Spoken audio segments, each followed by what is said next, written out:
خدا تمہیں کہتا ہے اپنی آنکھوں کی حفاظت کرو، اگر تمہاری نظریں غلط جگہ پڑی اپنی عزت کی حفاظت کرو، اپنی آبرو کی حفاظت کرو، اگر غلط نظریں پڑی غلط استعمال ہوئی، ان اللہ خبیر بما یصنعون۔ دوستو آپ کا خیر مقدم ہے ہمارے channel M H Multani react پر۔ دوست آج کے قاری ہانی ملتانی صاحب کے بیان کا ٹاپک ہے اللہ کے ولی کی پہچان۔ اس بیان کو توجہ سے سنیں، بہت زیادہ فائدہ ہوگا۔ چلیے دوستو مل کر سنتے ہیں۔ وَنَشْهَدُ أَنَّ سَيِّدَنَا وَسَنَدَنَا وَنَبِيَّنَا وَشَفِيعَنَا وَهَادِيَنَا وَمُرْشِدَنَا وَمَوْلَانَا مُحَمَّدًا عَبْدُهُ وَرَسُولُهُ أرسله بالحق بشيرا ونذيرا صلى الله تعالى عليه وعلى آله وأصحابه وأزواجه وذرياته وبارك وسلم تسليما كثيرا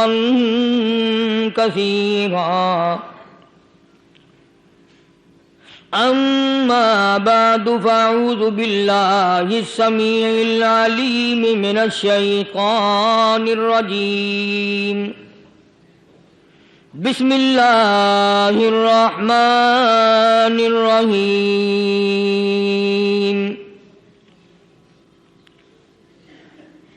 إن الذين قالوا ربنا الله ثم استقاموا تتنزل عليهم الملائكة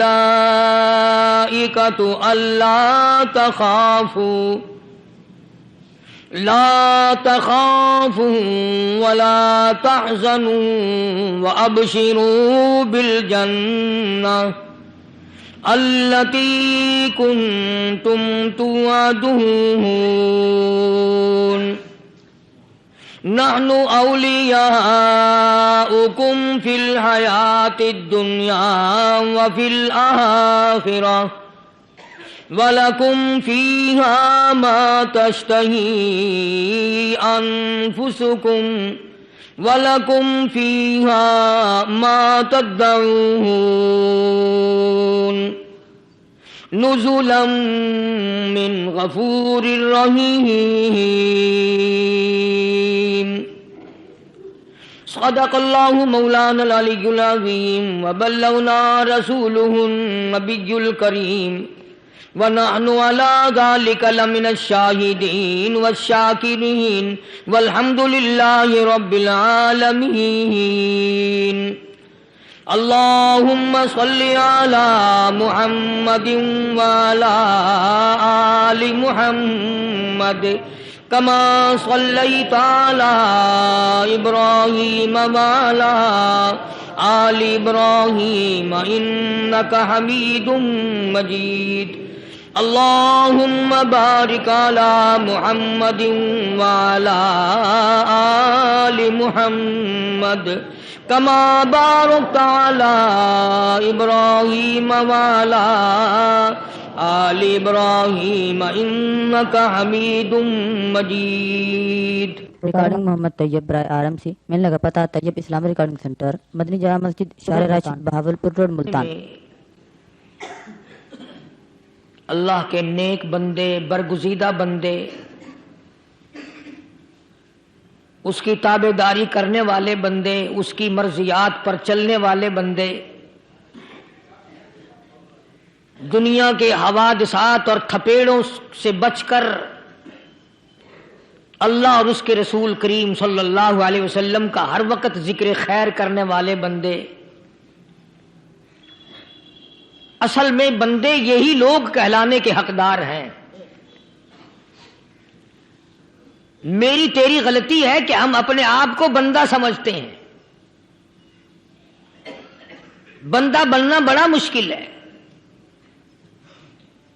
صوبے سندھ سکھر کے علاقے میں حضرت مولانا تاج محمد صاحب امروٹی رحمت اللہ علیہ بہت بڑے بزرگ اور عالم گزرے ہیں. ان کے زمانے کا واقعہ ہے کہ ایک مسجد کا خادم تھا، مسجد کا جھاڑو دینے والا، صفیں بچھانے والا. اس زمانے میں بجلیاں کہاں تھی، مسجد میں پانی بھرنے والا، مسجد کی صفائی کرنے والا، مسجد کا خادم جس کی آج ہمارے یہاں کوئی حقیقت نہیں، کوئی مقام نہیں. حالانکہ حدیث پاک میں آتا ہے کہ جس کو اللہ پاک اپنے دربار کا خادم بنا لے اسے اور کیا چاہیے.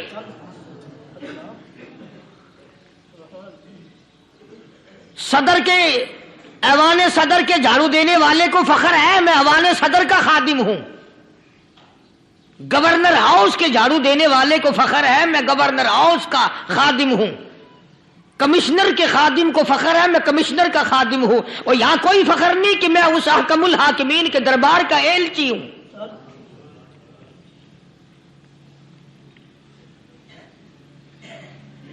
ایسا آدمی جب اللہ کے دربار میں پیش ہوگا اور اللہ پاک پوچھے گا کہ تو دنیا میں کیا کیا کرتا تھا، جواب دے گا الہی اپنے دربار سے پوچھ.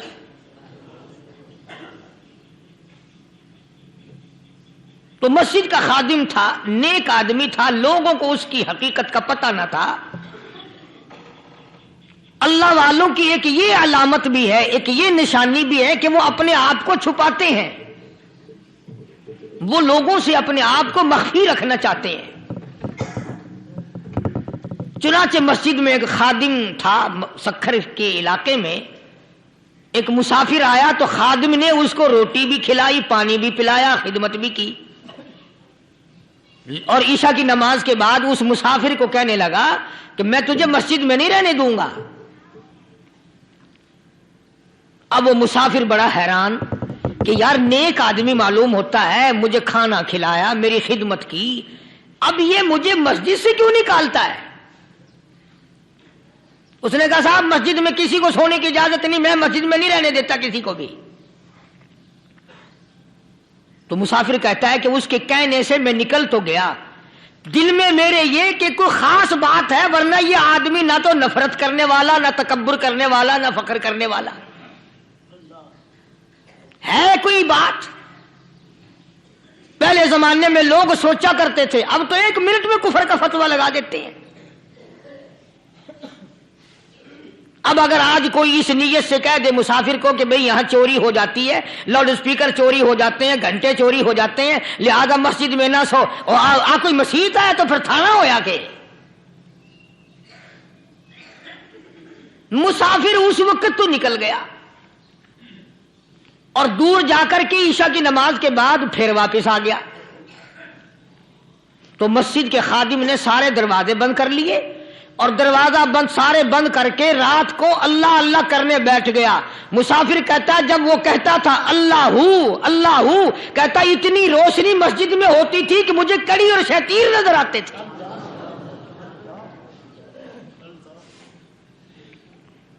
ساری رات وہ نہ سویا.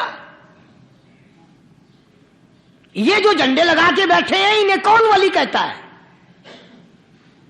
ولی کو جھنڈا لگانے کی ضرورت کیا پڑی ہے؟ صبح ہوئی، اذان سے کچھ دیر پہلے اس مسجد کے خادم نے دروازے کھولے، لوگ آ گئے. اب اس مسافر نے تو حال دیکھ لیا تھا. صبح کی نماز کے بعد کہنے لگا حضرت جی آپ نے چھپانے کی تو بڑی کوشش کی پر میں نے پھر بھی دیکھ لیا، میرے لیے دعا فرماؤ، میرے لیے کوئی دعا فرماؤ. چنانچہ اس اللہ والے نے، اس مسجد کے خادم نے، اس ولی نے اس کے لیے دعا کیا کی؟ اللہ تعالیٰ تجھے انسان بنائے، اللہ پاک تجھے آدمی بنائے.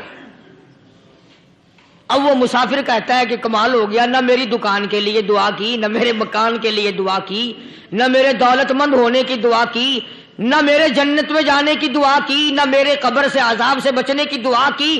یہ بھی کوئی دعا کہ اللہ تجھے بندہ بنائے؟ اب کون سا میں گدھا ہوں؟ یہ بھی کوئی میرے مطلب کی دعا کی ہے؟ وہ اللہ والا سمجھ گیا کہ اس نے میری دعا کی قدر نہیں سمجھی. مسجد میں بیٹھے تھے، پاس بازار تھا. اس اللہ والے نے اپنی ٹوپی اتار کر اس مسافر کے سر پہ رکھ دی اور کہا ذرا بازار میں جھانک مار جاتی پائی ہو، ذرا جھانکیو بازار میں. جب اس نے نظر ڈالی تو لوگ چل رہے ہیں، کوئی گدھے کی شکل، کوئی کتے کی، کوئی خنزیر کی، کوئی بھیڑیے کی، کوئی چتے کی، کوئی لومڑی کی، کوئی گدڑ کی شکل ہے. اچھا وہ مسافر بھی سیاںا تھا، اس کو خیال آیا کہ میں اپنے آپ کو تو دیکھوں تو گدڑ نظر آیا. پھر اس اللہ والے کی دعا کی قدر ہوئی. تو اس پر یہ میں نے ذکر کر دی بات، ایک حکایت اللہ والے کی کہ ہم کوئی بندے ہیں. اب آپ لوگوں میں سے شانے آدمی یہ کہتے ہوں گے کہ جی تو نے تو بات بنا دی ممبر پہ بیٹھ کے، آدمی نہیں تو اور ہم کیا ہیں؟ آؤ ذرا قرآن کریم سے پوچھیں. فرمایا لہم قلوب لا یفقہون بہا. اللہ پاک جل شانہ فرماتے ہیں جس کا دل قرآن کریم سمجھنے کا عادی نہیں. لہم قلوب لا یفقہون بہا، جس کا دل قرآن سمجھنے کے لیے تیار نہیں. وَلَهُمْ أَعْيُنٌ لَا يُبْصِرُونَ بِهَا، جس کا کان اللہ کا قرآن سننے کے لیے تیار نہیں. أَمْ لَهُمْ آذَانٌ لَا يَسْمَعُونَ بِهَا، ام لہم آذان یسمعون بها، جس کا کان خدا کا قرآن سننے کو تیار نہیں. خدائی فیصلہ سنو، اللہ کے قرآن کا فیصلہ سنو، اللہ کے کلام کا فیصلہ سنو.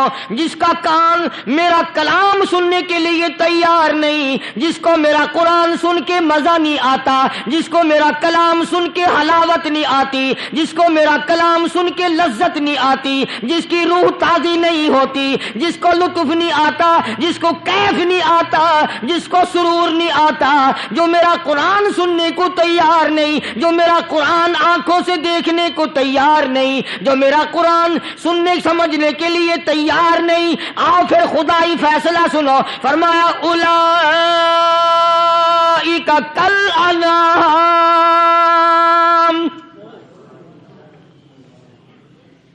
میرا فیصلہ نہیں، کسی پارٹی کا فیصلہ نہیں، کسی فرقے کا نہیں، کسی طبقے کا نہیں، کسی جماعت کا نہیں. فرمایا اولئک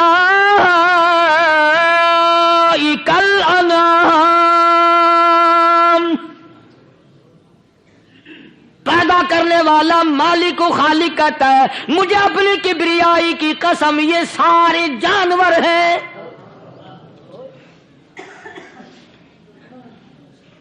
یہ سارے کے سارے جانور ہیں، یہ درندے ہیں جو ایک دوسرے کو چیر پاڑ کر کھاتے ہیں، یہ درندے ہیں جو ایک دوسرے کا خون پیتے ہیں. فرمایا بل ہم اضل، جانوروں سے بھی بدتر.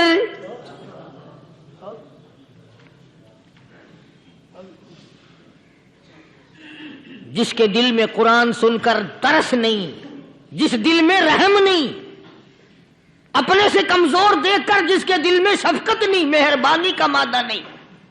فرمایا وہ کوئی بندہ ہے، وہ تو جانور ہے. اور خدا غضب میں آ گیا، فرمایا بل ہم اضل، اس سے بھی بدتر. اللہ والے جو ہیں وہ ان خصلتوں کو دور کراتے ہیں اور وہ آدمی کے مزاج اور دل میں سے ایسی چیزیں نکالتے ہیں جو اس کی بربادی کا ذریعہ بنتا ہے. دل کی بیماریوں کا کسی کو فکر نہیں. بخار ہو جائے، آپ چڑھ جائے، آپ کو پتہ چل جاتا ہے. نزلہ ہو جائے آپ کو پتہ چل جاتا ہے. کھانسی ہو جائے پتہ چل جاتا ہے. دل کی بیماریوں کا کیا پتہ چلے؟ صحابہ اکرام رضوان اللہ تعالی علیہ مجمعین کی جماعت کے اللہ پاک کے محبوب حضرت محمد الرسول اللہ صلی اللہ تعالی علیہ وسلم نے دلوں کی صفائی کی. پہلے لوگ جھونپڑیوں میں کچے کوٹھوں میں رہتے تھے، نہ اتنی صفائی تھی، نہ اتنی ترقی تھی. آج برتنوں کی صفائی دیکھو، کپڑوں کی صفائی دیکھو، مکان کی صفائی دیکھو، رات دن بس اسی دھندے میں لگے ہوئے، سارا دن برتن دھونے سے فرصت نہیں، سارا دن کپڑوں کے بناؤ اور سنوار میں فرصت نہیں۔ تو اللہ والے ایسے موقع پر بڑی عجیب بات کہتے ہیں، وہی مجذوب ہے، مجذوب علی رحمت کہتے ہیں بظاہر تو ہر شے میں بے حد صفائی، بظاہر تو ہر شے میں بے حد صفائی، مگر دل میں ہے گندگی انتہائی۔ بظاہر تو ہر شے میں چہرے کی صفائی، بدن کی صفائی، نہ جانے کتنی قسم کا صابن ہے، نہ جانے کتنی قسم کے پاؤڈر ہیں، نہ جانے کتنی قسم کے شیمپو ہیں، نہ جانے کتنی قسم کے کپڑے ہیں، کیا چال ڈھال ہے، کیا نئے نئے ڈیزائن ہے۔ مجذوب کہتا سب کچھ دیکھ لیا، بظاہر تو ہر شے میں بے حد صفائی، مگر دل میں ہے گندگی انتہائی۔ جس یار کی بیٹھک میں بیٹھ کے کھانا کھایا، جس رشتہ دار کی بیٹھک میں بیٹھ کے کھانا کھایا، اسی کی بہن کو دیکھ کر آبرو پہ ڈاکہ ڈالنے کا پروگرام ہے۔ جس دوست کے گھر میں بیٹھ کے کھانا کھایا، اسی دوست کی بیوی کی عزت لوٹنے کا پروگرام ہے۔ پرانے زمانے میں اب بھی دلی جیسے شہر میں اگر دعوت کی جاتی ہے تو وہاں ایک تشتری میں نمک آتا ہے سب سے پہلے۔ عرب میں بھی دستور تھا پرانے زمانے میں، اگر کوئی دعوت کرتا، کوئی تقریب کرتا، سب سے پہلے نمک آتا تھا۔ ایک ایک انگلی ہر شخص نمک چاٹتا تھا۔ کیا مطلب؟ جس نے نمک چاٹ لیا اب وہ نمک حرامی نہیں بنے گا۔ اس گھر میں چوری کرنا، اس گھر کی آبرو کا غلط تصور لانا، اس گھر کے مال میں خیانت کرنا وہ حرام سمجھتا تھا جس گھر کا میں نے نمک چکھ لیا۔ اور مسلمانوں کی بات نہیں، ہندوؤں کی بھی یہ باتیں تھی۔ مولانا محمد علی صاحب جلندری سب قید رحمت اللہ علیہ فرمایا کرتے تھے کہ ایک سکھ تھا بہت بڑا ڈاکو، مسلمان اور ہندو مل کر اس کو ساتھ ملا کر کے لے گئے کہ یہاں اس گاؤں میں، اس پنڈ میں ڈاکہ ڈالے۔ سفر کر کے گئے، تکلیف اٹھا کے گئے۔ اس سکھ ڈاکو نے پوچھ لیا کہ یہ کون سا گاؤں ہے کہ یہ فلانا ہے۔ اچھا سارے کے سارے یہ تلاش کرو، یہ سوچ بچار کرو، اپنے پنڈ کی، اپنے علاقے کی، کسی مسلمان کی، کسی ہندو کی، کسی سکھ کی، کسی چوڑے چمار کی اس گاؤں میں لڑکی تو نہیں؟ ہمارے یہاں سے کوئی لڑکی تو شادی ہو کے یہاں نہیں آئی ہوئی؟ ان ساروں میں سے کہنے لگا کہ ہمارے بھنگی کی لڑکی جمعدار کی یہاں آئی ہوئی ہے۔ کہنے لگا واپس چلو، بیٹی بیٹی ہے، چاہے بھنگی کی ہو یا نواب کی ہو۔ ارے کل بیٹی کا ڈولا دیا تھا، آج ڈاکہ ڈالیں گے، شرم نہیں آئے گی؟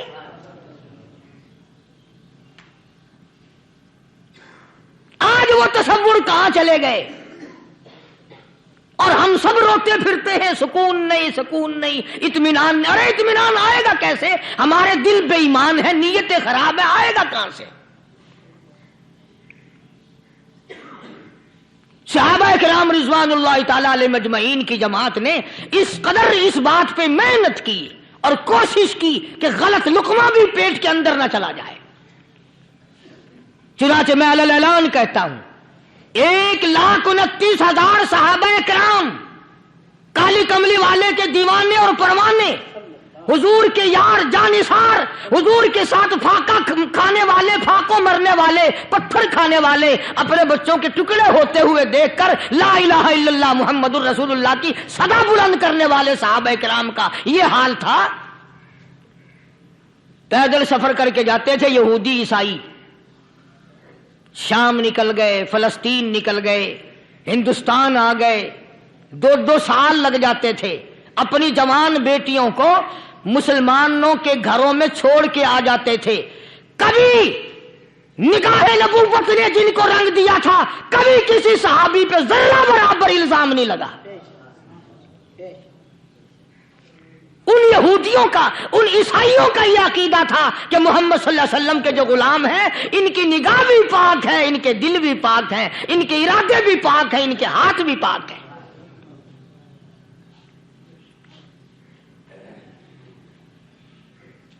مصر کے گورنر نے، مصر کے جنرل کرنل نے خط لکھا سیدنا فاروق اعظم رضی اللہ تعالی عنہ کی خدمت میں، دور خلافت ہے حضرت فاروق اعظم کا.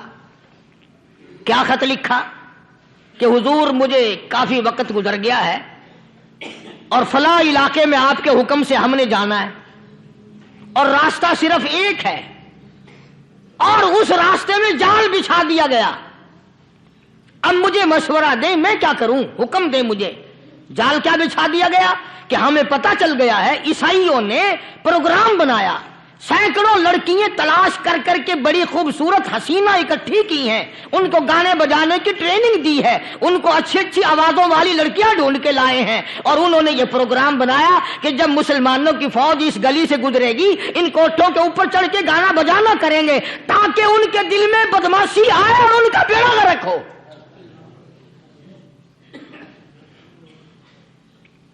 کبھی کافر کا یہ عقیدہ تھا کہ مسلمان کا دل بگڑا تو یہ گیا، اس کی نیت میں خرابی آئی اور یہ تباہ ہوا.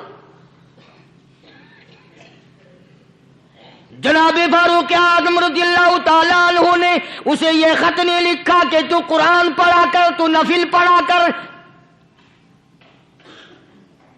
امیر المومنین خلیفۃ المسلمین سیدنا فاروق اعظم رضی اللہ تعالیٰ عنہ نے اپنے جنرل کرنل کو خط لکھا کہ اس میں لمبی چوڑی فکر کی کوئی بات نہیں، اس میں کوئی پریشانی والی بات نہیں، کوئی سوچ و بچار والی بات نہیں. سارے تیری فوج میں، تیری کمان میں مسلمان ہیں، سب کو اکٹھا کر لے، ساروں کو اکٹھا کر کے قرآن کریم کے سورت نور کی 2 آیتیں سنا دے.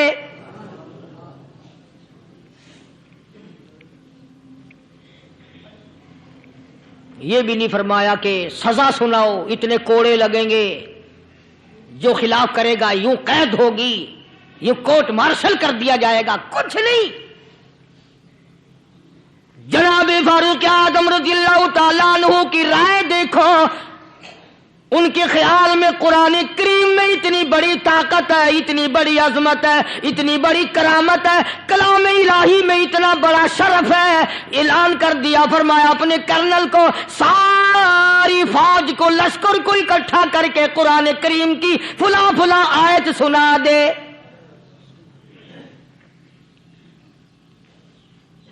اور اس کے بعد بے دھڑک فوج کو، لشکر کو اسی راستے سے گزار کے لے جا، بے دھڑک لے جا. ہائے کبھی قرآن کی 2 آیتوں سے کام بن جاتا تھا، اب سارے قرآن سے میرا تیرا کام نہیں بنتا. قصور قرآن کا نہیں ہے، یہ میرا تیرا ہے. یہ تو اتنی وفادار کلام ہے، اتنی پاک کلام ہے، خدا کی قسم. ہزاروں رجسٹروں کے گتے، ہزاروں چائے کے ڈبے، ہزاروں مٹھائی کے ڈبے، لاکھوں کروڑوں دوائیوں کے ڈبے گندے نالوں پہ، کوڑیوں پہ، روڑیوں پہ پڑے ہیں، اور جس گتے نے قرآن کے ساتھ یاری لگا لی، خدا کی قسم کوئی آدمی بغیر وضو اس گتے کو بھی ہاتھ نہیں لگا سکتا.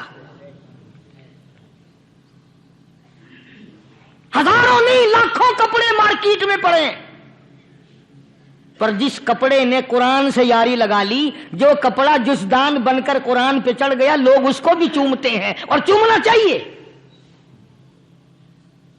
یارو کپڑے نے قرآن سے یاری لگائی تو کپڑا عظمت والا بن گیا، گتے نے یاری لگا لی تو گتا بن گیا.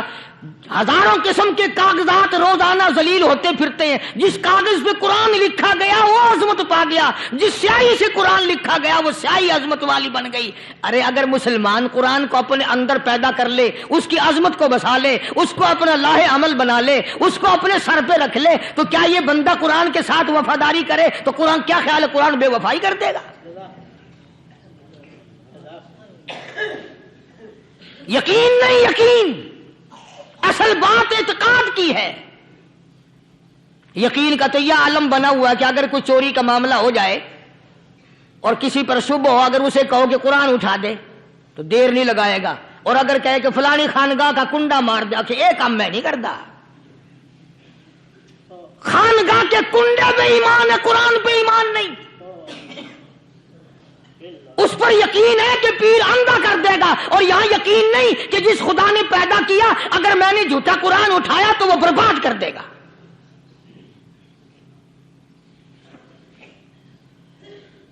عجیب عجیب لوگ ہیں.